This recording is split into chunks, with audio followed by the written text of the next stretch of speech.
அனைவருக்கும் வணக்கம் நண்பர்களே. நம்ம இன்னைக்கு பார்க்க இருக்கிறது ரிஷபராசி. ரிஷபராசிக்காரங்களுக்கு பொதுவாகவே தாழ்வு மனப்பான்மை அதிகமாக இருக்கும். அதே மாதிரி குணம்னு பார்த்தா அவங்க கிட்ட பேராசை அதிகமாக இருக்கும். என்ன செய்யலாம் அப்படிங்கிற மாதிரி எண்ணங்கள் பெரிதாக இருக்கும். நம்மளாம் சாதாரணமாக நினைக்கிறோம், சரி இன்னைக்கு இந்த இதில் இருந்தால் போதும் அப்படிங்கிற மாதிரி நம்ம நினச்சிட்டுப்போம். ஆனால் நம்மளுடைய ரிஷபராசிக்காரங்க அப்படி இல்லைங்க. அதிகமாக எதையாவது சாதிக்கணும், எதுலையாவது ரொம்ப மேலே வரணும் அப்படிங்கிற மாதிரி பேராசை அவங்களுக்கு நிறையவே இருக்கும். அதுவும் இல்லாமல் இவங்களுக்கு கடவுள் நம்பிக்கை அதிகமாக இருக்கும். பிடிவாத குணமும் இவங்கக்கிட்ட நிறைய இருக்கும். நிம்மதியற்ற ஒரு மனப்பான்மை இவங்களுக்கு எப்போதுமே இருந்துகிட்ருக்கும். நம்மளுடைய ரிஷபராசிக்காரங்களுக்கு அடுத்த 15 நாட்கள் எப்படி அமைந்திருக்கு, தொழில் வியாபாரம்லாம் எப்படி அமைய போகுது, மேலும் உங்களுடைய வாழ்க்கை சிறப்பாக அமைவதற்கு நீங்கள் எந்த கடவுளை வணங்கணும் அப்படிங்கிறது எல்லாமே நம்ம இந்த ஒரு வீடியோவில் விளக்கமாக சொல்லியிருக்கோம். நிச்சயமாக இந்த வீடியோ உங்களுக்கு பயனுள்ளதாக தான் இருக்கும். அதனால் இந்த வீடியோவை ஸ்கிப் பண்ணாமல் முழுமையாக பாருங்கள். நீங்கள் இப்போ தான் ஃபர்ஸ்ட் டைமாக நம்ம சேனலை பார்க்குறதா இருந்தால் நம்ம சேனலை சப்ஸ்கிரைப் பண்ணிட்டு கூடவே இருக்கிற பெல் ஐக்கானையும் கிளிக் பண்ணிக்கோங்க. அப்போ தான் நாங்கள் போடுற ஒவ்வொரு வீடியோவும் உங்களுக்கு நோட்டிஃபிகேஷனாக வரும். நீங்கள் ரிஷபராசிக்காரங்களாக இருந்தால் மறக்காமல் நம்மளுடைய சேனலுக்கு ஒரு லைக் கொடுத்துட்டு உங்களுடைய ஃப்ரெண்ட்ஸ் யாராவது ரிஷபராசியில் இருந்தாங்கன்னா அவங்களுக்கும் மறக்காமல் இந்த வீடியோவை ஷேர் பண்ணி விடுங்க. வாங்க நம்மளுடைய ரிஷபராசிக்காரர்களுக்கு அடுத்த 15 நாட்கள் எப்படி அமைந்திருக்கு அப்படிங்கிறத விளக்கமாக பார்க்கலாம். அதுக்கு முன்னாடி ஸ்ரீ வாராகி அம்மன் ஜோதிட நிலையம் மூலிமா உங்களுக்கு இருக்கும் அனைத்து பிரச்சனைகளுக்கும் நல்ல ஒரு தீர்வு தந்துட்டுருக்கிறார் ஜோதிடர் பவன் நம்பூதிரி. மேலே டிஸ்கிரிப்ஷனில் அவருடைய வாட்ஸ்அப் நம்பர் கொடுக்கப்பட்டிருக்கு. அந்த நம்பருக்கு கால் பண்ணி முன்பதிவு செய்துக்கோங்க. நிச்சயமாக உங்களுடைய பிரச்சனைக்கு நல்ல ஒரு தீர்வு வழங்குவார். அப்படியே ரிஷபராசிக்காரர்களுக்கு அடுத்த 15 நாட்கள் எப்படி அமைந்திருக்கு அப்படிங்கிறத பார்க்கலாம். கலைநயம் மிளிரும் சுக்கிரனை அதிபதியாக கொண்ட நம்மளுடைய ரிஷபராசிக்காரர்களுக்கு சூரிய பகவான் உங்களுடைய ராசியில் இருக்கிறார். வியாபாரம் தொடர்பான விஷயங்கள் அனைத்திலையும் உங்களுக்கு நிச்சயமாக வெற்றி கிடைக்கும். இந்த நேரத்தில் உங்களுக்கு வரவுகள் நிறையவே இருக்குது. அதே மாதிரி உங்களுக்கு செலவுகளும் நிறைய இருக்குங்க. வரவுக்கு அதிகமான செலவு தான் அதிகம் வர்றதுக்கான வாய்ப்பெல்லாம் இருக்குது. கொஞ்சம் செலவுகளை கவனமாக இருங்க. அதிக ஆடம்பர செலவுகள்லாம் கொஞ்சம் தவிர்க்கிறது நல்லது. வருமானத்துக்கு தகுந்தாற்போல் நீங்கள் செலவு செய்வது ரொம்பவும் நல்லது. பிள்ளைகளோட படிப்பில் மந்தமான ஒரு சூழ்நிலை இருக்குங்க, கொஞ்சம் கவனிங்க. அதே மாதிரி குடும்ப பிரச்சனையில் வெளியில் சொல்லாத இருக்கிறது கொஞ்சம் நல்லது. சந்திரனுக்கு சாதகமாக இருக்கிறதுனால பிரச்சனையெல்லாம் ஓரளவுக்கு பெரிதாகாமல் பார்த்துக்கலாம். அதே மாதிரி கொஞ்சம் விட்டு கொடுத்து செல்வது உங்களுக்கு நல்லது. கேட்ட இடத்துல பணம் கிடைக்குங்க. செவ்வாய் 11ஆம் இடத்தில் இருக்கிறார். சுபகாரியம் ஏதாவது வீட்டில் நடைபெறுவதற்கான வாய்ப்பெல்லாம் நிறையவே இருக்குது. எதிர்பாராத இடத்துலேருந்து உங்களுக்கு திடீர்னு பணம் கிடைக்கிறதுக்கான யோகமெல்லாம் இருக்குது. அரசு வேலையில் இருக்கிறவங்களுக்கும் உத்தியோகத்தில் இருக்கிறவங்களுக்கும் பதவி உயர்வு, ஊதிய உயர்வு இதெல்லாம் ஏதாவது ஒன்று கிடைத்து ரொம்ப உற்சாகத்தை ஏற்படுத்துவாங்க. அதே மாதிரி புதன் 12ஆம் வீட்டில் இருக்கிறார். சிலருக்கு வேலை மாற்றம்லாம் ஏற்படுவதற்கான வாய்ப்பெலாம் இருக்குது. செய்கிற வேலையில் ஒரு சில சேஞ்சஸ், அதாவது இப்போ இருக்கிற பொறுப்போட இன்னும் கொஞ்சம் மேல் பதவிக்கெல்லாம் போகிறதுக்கான வாய்ப்பெலாம் இருக்குது. சில பேர்த்துக்கு இடமாற்றம், இந்த இடத்துலேருந்து வேறு இடத்துக்கு எங்கேயாவது ட்ரான்ஸ்ஃபர் கிடைக்க வாய்ப்பு இருக்குது. அதற்கான இதிலெல்லாம் உங்களுக்கு வர்றதுக்கான வாய்ப்பு இருக்குது. கொஞ்சம் கவனமாக இருக்கிறது நல்லது. காதலர்கள் பொறுமையை கடைபிடிக்கிறது ரொம்பவும் நல்லது. அடுத்த 15 நாட்கள் உங்களுக்கு சிறப்பான என்றால் ஒருவருக்கொருவர் சண்டையிட்டு பிரிந்து செல்லக்கூடிய ஒரு சூழ்நிலையெல்லாம் இருக்குது. கொஞ்சம் கவனமாக இருக்கிறது நல்லது. பெரிய மனிதர்களின் சந்திப்பால் தொழிலில் இருந்த பிரச்சனைகள் அனைத்துமே படிப்படியாக குறைய ஆரம்பிக்கும். அந்த பெரிய மனிதர் சந்திப்பின் மூலமா உங்களுடைய தொழிலுக்கு ஒரு பக்கபலமாகவும் இருப்பாங்க. உறவினர்கள் ஒரு வகையில் உங்களுக்கு உதவிகரமாக இருப்பாங்க.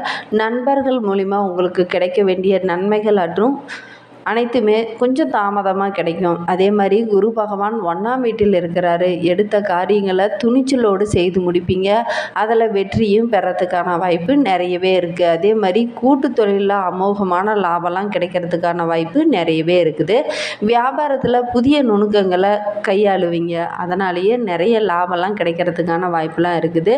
சுக்கிரன் ராசியில் அமர்ந்திருக்கிறார். இதனால் உங்களுடைய கனவுகள் அனைத்தும் கன்னிகரம் பிடிப்பதற்கான ஏற்பாடுகள்லாம் நடக்குது. அதாவது திருமண வயதில் இருக்கிற ஆண் பெண் இருபாலருக்குமே நல்ல ஒரு வரன் அமையறதுக்கான வாய்ப்புலாம் இருக்குது. அதற்கான ஏற்பாடுகள்லாம் நீங்கள் செய்கிறது ரொம்பவும் நல்லது. நீண்ட நாட்களாக திருமணம் நடைபெறவில்லை, திருமண வரன் தேடிக்கிட்டே இருக்கிறேன் அப்படின்னு சொல்கிறீங்க எல்லாருமே நிச்சயமாக இந்த டைமில் நீங்கள் திருமண வரன் தேட ஆரம்பிச்சிங்கன்னா நல்ல ஒரு வரன் அமையறதுக்கான சூழ்நிலையெல்லாம் இருக்குது. சனி 10ஆம் வீட்டில் இருக்கிறார்.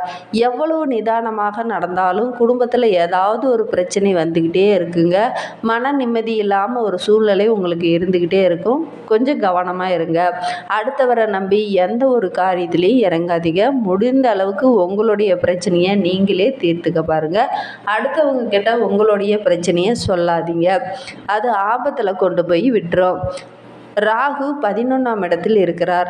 மனைவி சொல்லி மந்திரம் என்ற வார்த்தையை நீங்கள் கடைபிடித்தீங்க அப்படின்னா நிச்சயமாக உங்களுக்கு அடுத்த 15 நாட்களும் சிறப்பான நாட்களாக தான் அமையும். அதே மாதிரி உங்களுடைய முன்னோருக்குக்கிட்டேயும் கொஞ்சம் ஆலோசனை பெறது ரொம்பவும் நல்லது. யாருக்கும் வாக்கு கொடுக்காதீங்க. அப்படி வாக்கு நீங்கள் கொடுத்தீங்கன்னா அதை காப்பாற்ற முடியாத ஒரு சூழ்நிலை ஏற்படும். இது உங்களுக்கு பிரச்சனையை ஏற்படுத்தும். கொஞ்சம் கவனமாக இருக்கிறது நல்லது. கேது 5ஆம் வீட்டில் இருக்கிறாரு. பிள்ளைகளால் மருத்துவ செலவுலாம் ஏற்படுவதற்கான வாய்ப்பெலாம் இருக்குது. கவனமாக இருங்க. 27, 28ஆம் தேதி உங்களுக்கு சந்திராஷ்டமம்.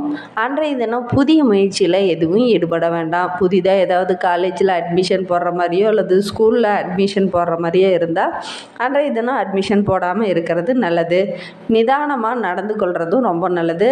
இந்த சந்திராஷ்டம நாட்களில் வண்டி வாகனத்தில் செல்லும்போது கொஞ்சம் கவனமாக இருக்கிறது நல்லது. அதே மாதிரி புதிதாக ஏதாவது தொழில் தொடங்குற மாதிரி இருந்தாங்கன்னா சந்திராஷ்டம நாட்களில் தொழில் தொடங்காமல் இருக்கிறது ரொம்பவும் நல்லது.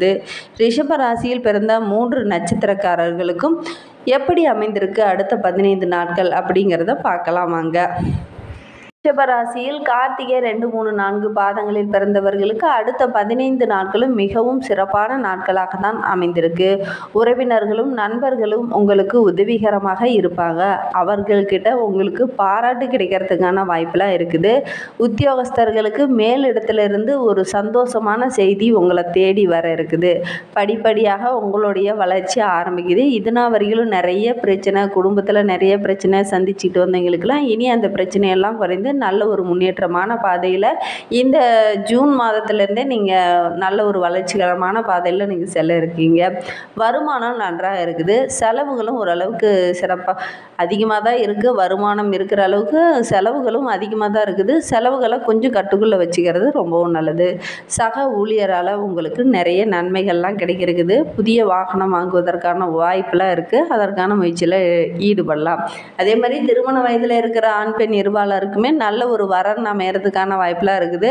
அப்படி வரன் தேடுறீங்களா இருந்தால் நிச்சயமாக இந்த டைமில் நீங்கள் வரன் தேடினீங்கன்னா நல்ல ஒரு வரன் அமையும். ரிஷபராசியில் ரோகிணி நட்சத்திரத்தில் பிறந்தவர்களுக்கு அடுத்த 15 நாட்கள் எப்படி அமைந்திருக்கு அப்படிங்கிறத பார்க்கலாம். வாகனங்களை உபயோகப்படுத்தும் போது கொஞ்சம் கவனமாக இருக்கிறது நல்லது. பிரச்சனைகள் மற்றும் விவகாரங்களில் அதிகம் தலையிடாமல் இருக்கிறது ரொம்பவும் நல்லது. அப்படி தலையிட்டிங்கன்னா ரொம்ப பக்குவமாக அணுகிறது ரொம்பவும் நல்லது. ஏன்னா சின்ன சின்ன பிரச்சனையெல்லாம் உங்கள் மேலே தூக்கி போட்டுறதுக்கான வாய்ப்பெலாம் இருக்குது. கவனமாக இருங்க. பணம் வரது ஓரளவுக்கு சிறப்பாகவே இருக்குது. அதே மாதிரி காரிய தடையெல்லாம் ஏற்படும். சில பேர்லாம் நீங்கள் திடீர்னு ஏதாவது ஒரு ஃபங்க்ஷன் வச்சுருப்பீங்க, அதில் ஏதாவது சின்ன சின்ன தடைகள்லாம் ஏற்படுறதுக்கான வாய்ப்பெலாம் இருக்குது. மனதில் ஏதாவது ஒரு இளம் புரியாத கவலை எப்போதும் இருந்துக்கிட்டே இருக்குங்க. நண்பர்கள் மூலிமா நீங்கள் எதிர்பார்த்த உதவிகள் அனைத்துமே கிடைக்கும். புதிய நபர்களின் நட்பும் உங்களுக்கு கிடைக்கும். அதே மாதிரி யாருக்கிட்ட பேசணும், எப்படி பேசணும் அப்படிங்கிறத நயக்கமாக பேசி அவங்கக்கிட்ட உங்களுடைய நன்மதிப்பை பெறத்துக்கான வாய்ப்பெலாம் இருக்குது. அதன் மூலிமா சில பேரில் வியாபாரத்தை விரிவுபடுத்துறதுக்கான வாய்ப்பெலாம் இருக்குது. உத்தியோகத்தில் இருக்கிறவங்க கொஞ்சம் கவனமாக இருக்க வேண்டிய காலகட்டமாக இந்த 15 நாட்களும் உங்களுக்கு அமைந்திருக்கு. ரோகிணி நட்சத்திரத்தில் பிறந்தவர்களுக்கு அடுத்த 15 நாட்கள் எப்படி அமைந்திருக்கு அப்படின்னா சிறப்பான நாட்களாக தான் அடுத்த 15 நாட்களும் உங்களுக்கு அமைந்திருக்கு. ஒரு சின்ன சின்ன விஷயங்களில் கொஞ்சம் கவனமாக இருக்கிறது நல்லது. ஏதாவது செலவுகள் செய்யும்போது வரவுகள் சிறப்பாகவே இருக்குது. செலவுகள் கொஞ்சம் செய்யும்போது கவனமாக இருக்கிறது நல்லது. குடும்பத்தில் இருந்த பிரச்சனைகளும் படிப்படியாக குறைய ஆரம்பிக்கும். வீட்டுக்கு தேவையான பொருளெல்லாம் வாங்கி ரொம்ப மன மகிழ்ச்சியாக இருப்பீங்க. கணவன் மனைவி இடையே எதிர்நாளைக்கு இருந்த பிரச்சனையெல்லாம் படிப்படியாக குறைந்து நல்ல ஒரு ஒற்றுமை அதிகரிக்கும். பிள்ளைகளாலும் வீட்டுக்கு தேவையான பொருளெல்லாம் வாங்கி ரொம்ப மன மகிழ்ச்சியாக இருப்பீங்க. இருப்பீங்க. அதே மாதிரி மனதுக்கு ஏதோ இனம் புரியாத ஒரு கவலை அப்போ மனதுக்குள்ளே இருந்துக்கிட்டே இருக்குங்க. இஷ்ட தெய்வத்தை வழிபட்டுக்கிட்டு வாங்க, உங்களுடைய கவலை குறைய ஆரம்பிக்கும். ஆன்மீக நாட்டத்தை அதிகரித்து கொள்வதன் மூலிமா உங்களுக்கு ஒரு மன நிம்மதி கிடைக்குங்க. ஆன்மீகத்தில் முழு ஈடுபாட்டுடன் செயல்படுறதுனால மனதில் இனம் புரியாத கவலை இருக்குன்னு சொல்லி அந்த கவலை படிப்படியாக குறைய ஆரம்பிக்கும். இந்த மாதிரி பயனுள்ள தகவலை தொடர்ந்து கேட்க நம்ம சேனலை சப்ஸ்கிரைப் பண்ணிட்டு கூடவே இருக்கிற பெல் ஐக்கானையும் கிளிக் பண்ணிக்கோங்க. உங்களை மேலும் சிறப்பாக அமைவதற்கு அருகில் உள்ள அம்மன் கோவிலுக்கு சென்று நெய் தீபம் ஏற்றி வழிபட்டுக்கிட்டு வாங்க. Thank you friends.